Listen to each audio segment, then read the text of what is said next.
Hello everyone, very very good afternoon. कैसे हो? Hope करता हूँ आप सब लोग अच्छे ही होंगे। सो फ्रेंड्स, आज की इस वीडियो में आप लोगों से मैं हिंदी लैंग्वेज का टेस्ट लूंगा, special UP and Bihar BEd entrance exam 2025 के लिए। फ्रेंड्स, 50 क्वेश्चंस का टेस्ट लूंगा। अगर आप 50 में से 25 प्रश्न सही कर लेते हैं तो आपकी हिंदी लैंग्वेज की तैयारी अच्छी है और आप लोग बीएड एंट्रेंस एग्जाम को बहुत ही आसानी से क्वालिफाई कर लोगे। तो चलिए वीडियो को स्टार्ट करते हैं। सबसे पहला प्रश्न आपकी स्क्रीन पे है, निम्नलिखित में से कौन सा एक संयुक्त व्यंजन नहीं है?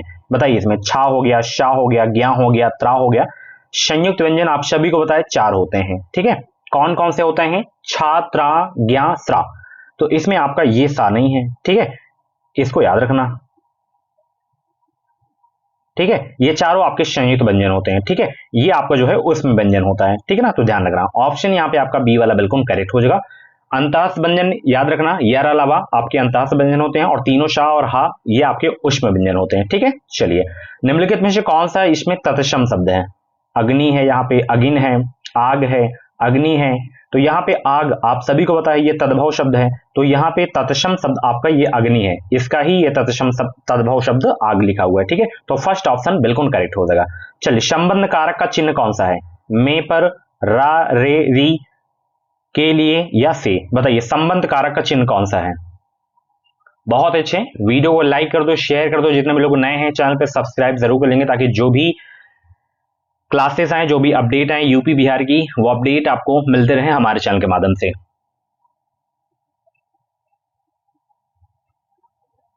संबंध बताइए सब लोग। तो यहां पे मैं एक चार्ट आपको दिखाई दे रहा हूं, इसकी आप लोग स्क्रीनशॉट ले लीजिए। जैसे कर्ता का क्या हो जाएगा? चिन्ह ने। कर्म का क्या हो जाएगा? को हो जाएगा। करण का से के द्वारा। संप्रदान का को के लिए। अपादान का से अलगाव के अर्थ में, मतलब जैसे यहाँ पे से तो इसका भी होता है, किसका? करण का भी होता है, और अपादान का। तो अगर से लग गया वाक्य में तो करण को अपादान को कैसे पहचानेंगे? देखिए, एक मैं एग्जांपल ले रहा हूं। जैसे वृक्ष से पत्ते गिरते हैं, तो वृक्ष से पत्ते गिरते हैं मतलब जो पत्ता है वो वृक्ष से अलग हो रहा है ना। तो जहां पे अलगाव, यहाँ पे अलगाव के अर्थ में जहां पे अलगाव की बात की जाए तो वहां पे आपका अपादान कारक होता है। एक एग्जांपल और देता हूं। जैसे छत से बिल्ली कूदी, छत से बिल्ली जो है अलग हो रही है, तो यहाँ पे आपका अपादान कारक हो जाएगा। ठीक है, संबंध का की, के, रा, री, रे। अधिकरण का मे पर। संबोधन का हे, अरे, हो। तो ये सभी कारक हैं, उनके चिन्ह हैं। विभक्तियां नहीं पूछती हैं तो सबके चिन्ह आपको याद रखना है। ठीक है, ऐसे क्वेश्चन बनता है। तो संबंध का कौन सा हो जाएगा? रा, रे, री। ठीक है, चलिए अगला प्रश्न यहाँ पे देख सकते हैं। अंग्रेजी शब्द ड्राफ्टिंग का भारत सरकार द्वारा स्वीकृत हिंदी अनुवाद होगा क्या? टिप्पण, आरोहण, प्रस्ताव, प्रारूपण। इसका प्रारूपण हो जाएगा। ठीक है, ऑप्शन डी करेक्ट हो जाएगा। और साथ ही इस वीडियो में हम लोग बात करेंगे Bihar CET BEd entrance exam 2025 के बेस्ट बुक के बारे में, जो कि है चक्षु प्रकाशन की बुक। आप लोग इस बुक का कवर पेज देख सकते हैं। ये स्टडी गाइड बुक है। इसमें आपको 2100 से ज्यादा मोस्ट इंपॉर्टेंट क्वेश्चन 2024 तक के आपको जो है 100 सॉल्व पेपर भी आपको देखने को मिल जाएंगे। पूरा थ्योरी वाइज दिया गया है। यह पुस्तक हर हाल में अन्य पुस्तकों से श्रेष्ठ है। नीचे देखेंगे SRR पब्लिकेशन की बुक है, एंड यहाँ पे देखेंगे ये पाठ्यक्रम भी दिया गया है। एंड यहाँ पे देख सकते हैं ये 25/6/2024 का पेपर भी लगाया गया है। सारे क्वेश्चन के सॉल्यूशन भी आपको इस बुक में देखने को मिल जाएंगे। ठीक है, ये देख सकते हैं। और इनकी जो है गाइड के अलावा जो है बिहार बीएड एंट्रेंस एग्जाम की प्रैक्टिस सेट की भी बुक आती है। तो अपनी तैयारी को और भी मजबूत करने के लिए जो है इनकी प्रैक्टिस सेट की बुक ले सकते हैं। प्रैक्टिस सेट की बुक में आपको 2100 से ज्यादा most important question, short solve paper आपको इसमें भी देखने को मिल जाएंगे। 20 प्रैक्टिस आपको इस देखने को मिल जाएंगे। तो 20 प्रैक्टिस अगर आप लोग लगा लेंगे तो आपका स्कोर बेहतरीन आ जाएगा। ठीक है, और बूस्ट भी हो जाएगा स्कोर। तो दोनों पुस्तकें आपको हर मार्केट में बहुत ही आसानी से मिल जाएंगी। आप इसे सबसे बेस्ट है कॉम्बो पैक को जो है ऑनलाइन ले सकते हो। लिंक वीडियो के डिस्क्रिप्शन बॉक्स में दे दिया हूं। अगला प्रश्न, इनमें से कौन एक जो है विलोम युग्म नहीं है? बताइए, इनमें से कौन एक विलोम युग्म नहीं है? आप सभी को पता है गुण का विलोम शब्द क्या होता है? अवगुण या दोष। ठीक है, पाप का पुण्य होता है, न्यून का अधिक होता है, वृहद विशाल ये एक दूसरे के पर्याय हैं, विलोम नहीं। ठीक है, वृहद का होता है लघु। वृहद का विलोम क्या होता है? लघु, मतलब छोटा। ठीक है, तो ऑप्शन डी करेक्ट हो जाएगा। ठीक है, चलिए तालव्य व्यंजन कौन से हैं? तालव्य व्यंजन बताइए सब लोग। ये तो मूर्धन्य व्यंजन है, ये आपके जो है ओष्ठ हैं। ठीक है, ये आपका जो है दंत से हो जाएगा, ये आपका जो है तालव्य हो जाएगा। ठीक है, तो ऑप्शन ए आपका बिल्कुल करेक्ट हो जाएगा। ठीक है, चलिए अंगुली पर नाचना का अर्थ होगा क्या? अपनी इच्छा अनुसार चलाना, किसी की इच्छा अनुसार चलना, थोड़ा सा सहारा पाना, आरोप लगाना। देखिए अंगुली पर नाचना नचाना नहीं है, दोनों का अर्थ अलग अलग है। ठीक है, तो ध्यान से उत्तर देना आप सभी लोग, और वीडियो को लाइक कर दो। 100 लाइक इस वीडियो में कंप्लीट होनी चाहिए, इस टारगेट को कंप्लीट कर दो। और 75% ऑडियंस हमारे चैनल पे ऐसी है जो बिना सब्सक्राइब करके क्लासेस को देखती है, वीडियोस को देखती है, तो आप ऐसा बिल्कुल भी मत करें, सब्सक्राइब करके ही देखिए ताकि आगे भी आप जुड़े रहें हमारे चैनल से। अंगुली पर नाचना का अर्थ क्या होता है? किसी की इच्छा अनुसार चलाना। ठीक है, ऑप्शन बी। और नचाना का अपनी इच्छा अनुसार चलाना किसी को। यहाँ पे अंगुली पर नाचना का मतलब है किसी की इच्छा अनुसार चलना, और अंगुली पर नचाना का अपनी इच्छा अनुसार किसी को चलाना। तो ऑप्शन बी करेक्ट हो जाएगा। ठीक है, चलिए क्लास कैसी लगती है एक छोटा सा फीडबैक आप लोग जरूर दिया करें, प्यारा सा कमेंट। दांतों तले अंगुली दबाना का अर्थ क्या होगा? मुसीबत पर पड़ना, बहुत हैरान होना, आश्चर्य करना, या दीनता प्रकट करना। 58 का जवाब दीजिए। दांतों तले अंगुली दबाना का अर्थ क्या होगा? और भी क्लासेस आपको प्लेलिस्ट में मिल जाएंगे, तो एक बार प्लेलिस्ट आप जरूर चेक कर लेना। बाकी अगर आपको बीएड मात्र 50,000 में करना है तो ये मेरा व्हाट्सएप नंबर नोट कर लो, 7905632533, 7905632533, 7905632533। अगर आप लोगों को हमसे मिलना है तो प्रयागराज में हमारी ऑफिस है, आप मिल भी सकते हो। ठीक है, बिहार से हो आप, यूपी से हो, कहीं से भी आपका हम एडमिशन करा देंगे यूपी में मात्र 50,000 में। रहने की व्यवस्था भी हम लोग देते हैं एग्जाम टाइम में। ठीक है, अभी भी फॉर्म स्टार्ट है यूपी का, आप भर सकते हो। दांतों तले अंगुली दबाना का अर्थ क्या होता है? आश्चर्य करना। ठीक है, ऑप्शन सी करेक्ट हो जाएगा। चलिए किसी संस्था के 25 वर्ष पूरे होने पर होने वाले निम्नलिखित उत्सव के लिए एक शब्द क्या होगा? हीरक जयंती, शताब्दी, स्वर्ण जयंती, रजत जयंती। क्या होगा? 59 का जवाब दीजिए सब लोग। तो यहाँ पे रजत जयंती हो जाएगा भाई, ऑप्शन बी करेक्ट हो जाएगा। चलिए निम्नलिखित में से उपसर्ग रहित शब्द कौन सा है? 60 का जवाब दीजिए सब लोग। किसमें उपसर्ग नहीं लगा है ये आपको बताना है। संगम में सम उपसर्ग है, विमोचन में वी उपसर्ग है, परम में आपका जो है प्रति उपसर्ग है, क्रोध में आपका नहीं है, तो यही उपसर्ग रहित शब्द है आपका क्रोध। ऑप्शन बी करेक्ट हो जाएगा। ओके, चलिए यार अलावा किस वर्ग के व्यंजन है? तालव्य, अंतःस्थ, उष्म, ओष्ठ। अभी मैंने स्टार्टिंग में आपको बताना है, यार अलावा किस वर्ग के व्यंजन है? ये अंतःस्थ है। ठीक है, ऑप्शन सी करेक्ट हो जाएगा। आप लोगों से प्रश्न है वर्णमाला से ये कि स्पर्श व्यंजनों की संख्या कितनी होती है और किस वर्ग से किस वर्ग तक के होते हैं, आपको बताना। ये भी स्पर्श व्यंजनों की संख्या कमेंट बॉक्स में छापेंगे। जितने भी लोग क्लास को देख रहे हैं वीडियो को रोको अभी के अभी और फटाफट बताओ स्पर्श व्यंजनों की संख्या कितनी होती है। कमेंट जरूर करना आप सब लोग। ठीक है, इंतजार रहेगा आपके कमेंट को, लाइक करेंगे हम। निम्नलिखित वाक्य का शुद्ध पदक्रम क्या होगा? एक पानी का गिलास लाओ, पानी का एक गिलास लाओ, एक गिलास पानी का लाओ, या उपयुक्त में से कोई नहीं। जवाब दीजिए, निम्नलिखित वाक्य का शुद्ध पदक्रम होगा क्या?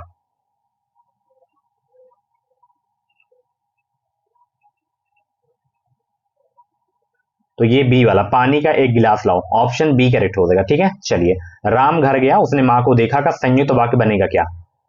राम घर गया उसने मां को देखा का संयुक्त वाक्य बनेगा क्या?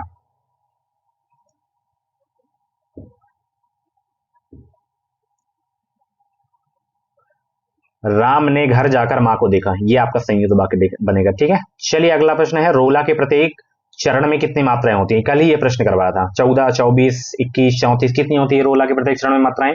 64 को जवाब दीजिए सब लोग, फटाफट जवाब दीजिए। रोला के प्रत्येक चरण में कितनी मात्राएं होती हैं? 24 मात्राएं होती हैं, ऑप्शन सी करेक्ट हो जाएगा। राम रमापति कर धनु ले हूं यहां, कौन सा अलंकार है? वक्रोति, अनुप्रास, यमक, श्लेष, कौन सा है बताइए? 65 को जवाब दीजिए सब लोग। तो यहां पे आपका कौन सा होगा? अनुप्रास अलंकार हो जाएगा। ठीक है, चलिए सही वर्तनी छांटिए, यहां पे सही वर्तनी कौन सी है ज्योत्सना की? 66 का जवाब दीजिए। ज्योत्सना का शुद्ध रूप कौन सा है? फटाफट जवाब दीजिए।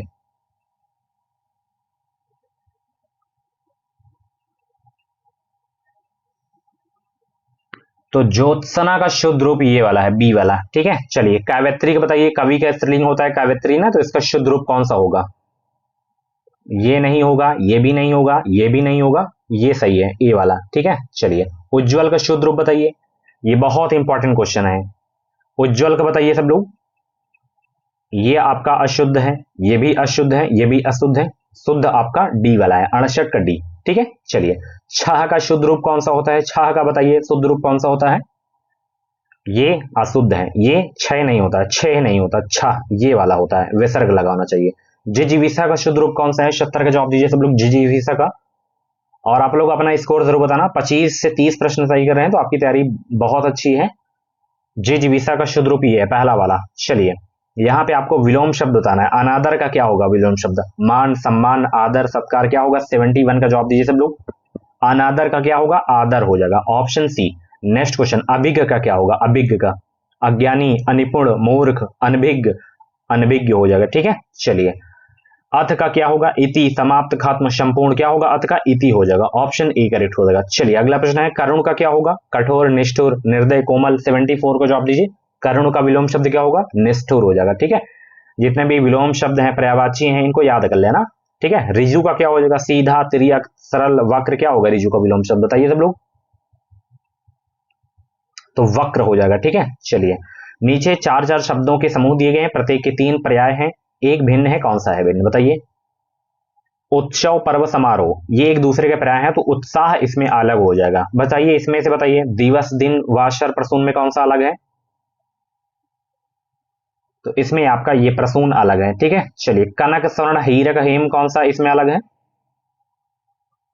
हीरक अलग है। ठीक है, चलिए चलिए 79 का जवाब दीजिए सब लोग, 79 का करेक्ट आंसर क्या हो जाएगा, ये कुंजर अलग है इसमें। ठीक है, चलिए इसमें बताइए 80 का जवाब दीजिए, वारिज अलग है। ठीक है, चलिए यहाँ पे संधि का नाम बताना है, सन्मार्ग में संधि कौन सी है, शन धन मार्ग, इसका संधि विच्छेद होता है, तो इसमें आपको संधि विच्छेद बताना है कि सन्मार्ग में संधि कौन सी है, स्वर संधि, विसर्ग संधि, व्यंजन संधि, तो इसमें व्यंजन संधि है। ठीक है, ऑप्शन बी करेक्ट हो जाएगा। ज्ञानोदय, ज्ञानोदय में संधि बताना है, 82 को जवाब दीजिए सब लोग, ज्ञानोदय में संधि बताइए, इसमें स्वर संधि है। ठीक है, गुण स्वर संधि, ऑप्शन ए करेक्ट हो जाएगा। ठीक है, निराधार में संधि बताइए, निराधार, 83 का जवाब दीजिए, निराधनधर, विसर्ग संधि हो जाएगा, ऑप्शन सी करेक्ट हो जाएगा। चलिए निम्नलिखित शब्दों में से किसमें विसर्ग संधि है, बताइए सब लोग किसमें विसर्ग संधि है। अतएव, नरेंद्र, सज्जन, सदैव, सदैव का संधि विच्छेद सदाधन एव होता है, नरेंद्र का नरधन इंद्र होता है, सज्जन का सतधन जन होता है, अतः धन एव होता है, तो यही आपका करेक्ट आंसर हो जाएगा 84 का पहला वाला, अतएव। ठीक है, चलिए अगला प्रश्न, निम्नलिखित शब्दों में से किसमें व्यंजन संधि है, सप्तर्षि, सत्कार, हिमालय, निराधार, किसमें व्यंजन संधि, 85 पे जवाब दीजिए सब लोग, तो यहाँ पे सत्कार में है। ठीक है, चलिए यहाँ पे आपको समास बताना है, पीतांबर में समास कौन सा है, देखिए पीतांबर में बहुव्रीहि कर्मधारय दोनों समास होते हैं, यहाँ तो ऑप्शन में एक ही है बहुव्रीहि, तो यही आपका सही हो जाएगा। अगर दोनों ऑप्शन में आ जाए, बहुव्रीहि कर्मधारय दोनों आ जाए, तो उस कंडीशन में आपको कौन सा ऑप्शन सिलेक्ट करना है, किसको सिलेक्ट करना है, तब भी आपको बहुव्रीहि सिलेक्ट करना है। अगर दोनों में से एक आ जाए तो एक को सिलेक्ट करना है, दोनों आ जाए तो फिर बहुव्रीहि को सिलेक्ट करना है। ठीक है, पीतांबर नीलंबर आ जाए तो याद रखना। चरण कमल में बताइए सब लोग, 87 का जवाब दीजिए, 87 का जवाब दीजिए सब लोग, कर्मधारय। ठीक है, चरण कमल में कर्मधारय समास है। घुड़सवार में बताइए कौन सा समास है, घुड़सवार में कौन सा समास है, तत्पुरुष। ठीक है, चलिए चौराहा में समास बताइए, चौराहा, चार राहों का समूह, द्विगु समास हो जाएगा। ठीक है, चलिए गर्भ शून्य में समास कौन सा है, अब यहाँ पे है तो तत्पुरुष ही, बट कौन सा तत्पुरुष समास है, कर्म, संप्रदान, करण, अपादान, कारक चिन्ह याद होगा तो तभी आप कर लेंगे। गर्भ शून्य का सबसे पहले विच्छेद करो, गर्भ से शून्य, तो यहाँ पे करण तत्पुरुष हो जाएगा। ठीक है, चलिए सही विकल्प का चयन करें, जो व्यर्थ की बातें करता हो उसके लिए शब्द क्या होगा, बहुभाषी, कुवक्ता, वाचाल, वाकपटु, क्या होगा, 91 का जवाब दीजिए, वाचाल हो जाएगा, मतलब जो व्यर्थ की बातें करता हो या बहुत बोलता हो तो वाचाल ही होता है। अगला प्रश्न, जो देखने में प्रिय लगता हो उसके लिए शब्द क्या होगा, जो देखने में प्रिय लगता हो उसके लिए शब्द क्या होगा, प्रियदर्शी, क्या होगा, जो देखने में प्रिय लगता हो प्रियदर्शी हो जाएगा, तो ऑप्शन बी करेक्ट हो जाएगा। एहसान ना मानने वाले के लिए शब्द क्या होगा, कृतज्ञ, कृतज्ञ, विश्वासघाती, परोपजीवी, 93 का जवाब दीजिए सब लोग, कृतज्ञ हो जाएगा। ठीक है, जिसे कठिनाई से जीता जा सके उसके लिए शब्द क्या होगा, विजित, अज्ञे, अजय, दुर्जय, दुर्जय हो जाएगा, ऑप्शन डी करेक्ट हो जाएगा। बचपन और जवानी के बीच की अवस्था कहलाती है क्या, वयः संधि कहलाती है। ठीक है, बहुत इंपॉर्टेंट क्वेश्चन। चलिए यहाँ पे तन को कपड़ा न खाने को रोटी, पेट को रोटी, भूख को रोटी, मन को रोटी, क्या होगा? जवाब दीजिए। होप करता हूं मेरे प्रश्न के पढ़ने से पहले ही आप लोग उत्तर सोच लिए होंगे। तो यहाँ पे ऑप्शन जो करेक्ट होगा कि तन को कपड़ा न खाने को रोटी। ठीक है, ऑप्शन ए। चमड़ी जाए पर इज्जत ना जाए, पैसा ना जाए, पगड़ी ना जाए या दमड़ी ना जाए। 97 का करेक्ट आंसर दमड़ी ना जाए। चमड़ी जाए पर दमड़ी ना जाए। महात्मा बुद्ध के करुणा के साक्षात्कार विग्रह थे, अनुग्रह थे, परिग्रह थे, अपरिग्रह थे? क्या थे? विग्रह थे। Option A. इनमें से बचपन पुल्लिंग नहीं है, वायु पुल्लिंग नहीं है, समुद्र नहीं है या घी नहीं है? बताइए, 99 का जवाब दीजिए। वायु पुल्लिंग नहीं है, स्त्रीलिंग है ये। ठीक है, वायु क्या होती है? अच्छा की अच्छी, अच्छी वायु होती है। ठीक है ना, अच्छी हवा चल रही है, आप लोग बोलते हैं ना। तो जो भी ये आपका लिंग वाला प्रश्न आ जाए ना, तो अच्छा अच्छी करके आप लोग वो कर लेना। ठीक है, चुनाव क्षेत्रों का समय समय पर परीक्षण किया जाता है, परिगणक किया जाता है, पारसीमन किया जाता है, परिमापन किया जाता है। क्या किया जाता है? पारसीमन किया जाता है। सो गाइस, ये थी आज की क्लास। कैसी लगी क्लास? कमेंट बॉक्स में अपना फीडबैक जरूर देना। और 50 में से जितने भी क्वेश्चंस आपके करेक्ट हुए हों, कमेंट बॉक्स में अपना रियल स्कोर ईमानदारी से जरूर बताना। 20, 25, 30 जितने भी सही हुए हों, होप करता हूं अच्छे स्कोर आपके गए होंगे। ठीक है, तो एक प्यारा सा कमेंट भी छोड़ देना कमेंट में, ताकि मैं अगली क्लास के लिए उत्साहित रहूं, मोटिवेट रहूं। ठीक है, थैंक यू सो मच। मिलते हैं अगली वीडियो पे। वीडियो को शेयर कर देना, लाइक कर देना।